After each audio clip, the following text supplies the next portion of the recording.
Okay, so my Cricut is plugged in to the wall and the power button is solid red.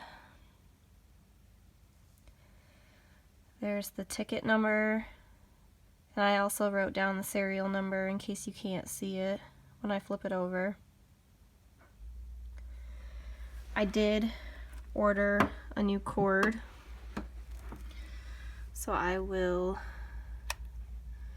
switch that out now.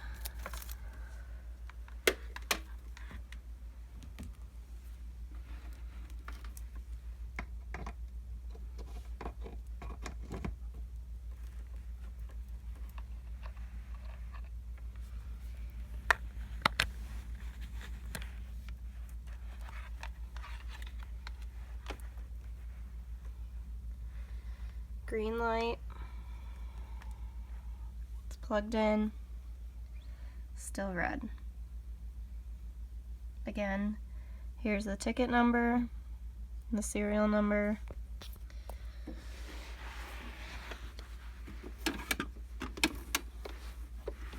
I'll see if you can see this.